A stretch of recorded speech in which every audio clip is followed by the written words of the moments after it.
बांग्लादेश में हिंसक प्रदर्शन को देखते हुए बांग्लादेश की प्रधानमंत्री रही शेख हसीना ने अपने पद से इस्तीफा दे दिया और अपने देश को छोड़कर बाहर चली गई। बांग्लादेश जो भारत के पूर्वी हिस्से में भारत से 3 तरफ से घिरा हुआ एक देश है और भारत के 5 राज्यों से अपनी सीमा को साझा करता है। ढाका जो वहाँ का राजधानी है और राजधानी होने के साथ साथ ढाका ही वहाँ के सबसे बड़े शहर के रूप में भी आता है। टका जो वहाँ की मुद्रा है। बांग्लादेश में लगभग 17 से 18 करोड़ की जनसंख्या रहती है, जिसमें से 90% इस्लाम, 8% के करीब हिंदू धर्म और शेष अन्य धर्मों के लोग रहते हैं। इस्लाम जो वहाँ का राजकीय धर्म है, लेकिन वहाँ के संविधान में सभी धर्मों को बराबर अधिकार देने की बात कही गई है। बांग्लादेश जो कभी भारत का हिस्सा हुआ करता था, लेकिन 1905 में बंगाल राज्य को विभाजित करके पूर्वी बंगाल और पश्चिमी बंगाल के रूप में अंग्रेजों ने वहीं पर एक अलग राष्ट्र की नींव डाल दी थी। जो पूर्वी बंगाल है वो आगे चलकर 1947 में आज़ादी के बाद पाकिस्तान के रूप में जाना गया। लेकिन आज़ादी के बाद ही पूर्वी पाकिस्तान और पश्चिमी पाकिस्तान के बीच विवाद हमेशा बना रहा। ये विवाद धर्म को लेकर नहीं बल्कि भाषा को लेकर था। पूर्वी पाकिस्तान में अधिकतर भाषा बोलने वाली भाषा बांग्ला थी और पश्चिमी पाकिस्तान में उर्दू। पश्चिमी पाकिस्तान ये सोचता था कि उर्दू भाषा को पूर्वी पाकिस्तान पर थोप दिया जाए, लेकिन इसको लेकर विद्रोह काफ़ी अधिक बढ़ने लगा, जबकि पाकिस्तान ने इसे बलपूर्वक दबाने की कोशिश की। लेकिन यह विद्रोह अपनी सारी हदें तब पार कर गई जब 1971 में वहाँ के लोकप्रिय नेता रहे शेख मुजीबुर रहमान को पकड़कर जेल में डाल दिया गया। इसके बाद पूर्वी पाकिस्तान में ज़बरदस्त विद्रोह देखने को मिला। वहाँ पर मुक्ति वाहिनी का एक संचालन बहुत ही अच्छी तरीके से रहा और पाकिस्तान और भारत के बीच युद्ध भी हुआ, जो 16 दिसंबर को एक बांग्लादेश के रूप में नए देश के निर्माण के साथ ही ये युद्ध समाप्त हुआ। 16 दिसंबर 1971 को भारत ने नए देश बांग्लादेश को मान्यता दे दी।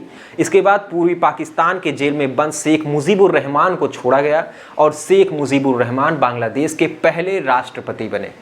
राष्ट्रपति बनने के बाद बांग्लादेश के संविधान का निर्माण इन्हीं के नेतृत्व में किया गया और 1973 में पहली बार वहां पर आम चुनाव हुआ, जिसमें शेख मुजीबुर रहमान की पार्टी आवामी लीग को बहुमत हासिल हुआ और मुजीब वहाँ के पहले प्रधानमंत्री बने।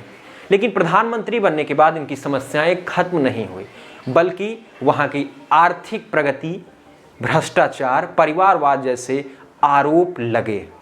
शेख मुजीबुर रहमान ने 1975 के जनवरी महीने में वहाँ के संविधान में संशोधन करके खुद को 5 वर्ष के लिए राष्ट्रपति बना लिया।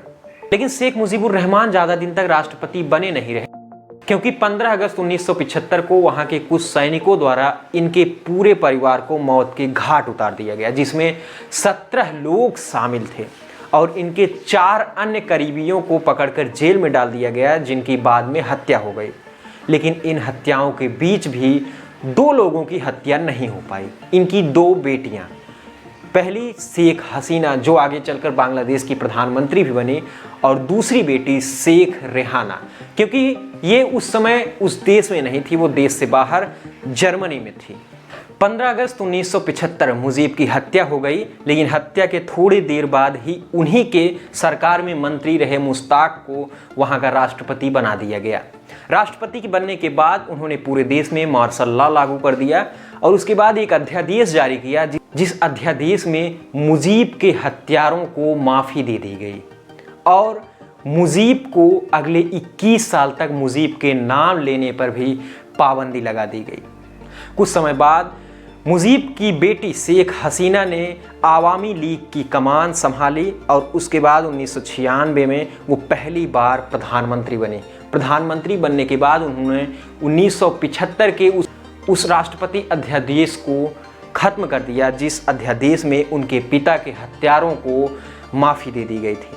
उसके बाद उन सभी हत्यारों को पकड़ा गया। 1998 में निचली अदालत ने उनमें से 15 पूर्व सैनिकों को मौत की सज़ा सुनाई, लेकिन न्यायिक प्रक्रिया पूर्ण होते होते उनमें से 6 पूर्व सैनिक देश छोड़कर बाहर भाग गए और 2009 में अंततः सुप्रीम कोर्ट ने 5 लोगों के मौत पर आखिरी मुहर लगाई, जिनको 2010 में फांसी पर लटका दिया गया।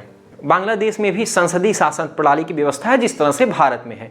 वहाँ पर भी देश का प्रमुख राष्ट्रपति और सरकार का प्रमुख प्रधानमंत्री होता है। वहाँ पर संसद को जातीय संसद कहते हैं। संसद में 350 सीटें होती है जो एक सदनात्मक है, यानी एक सदन ही है, और उस सदन में 350 सीटों के साथ 50 सीटें महिलाओं के लिए आरक्षित हैं। उस सदन में जो बहुमत हासिल करता है और उस बहुमत दल के नेता को ही प्रधानमंत्री के रूप में चुना जाता है।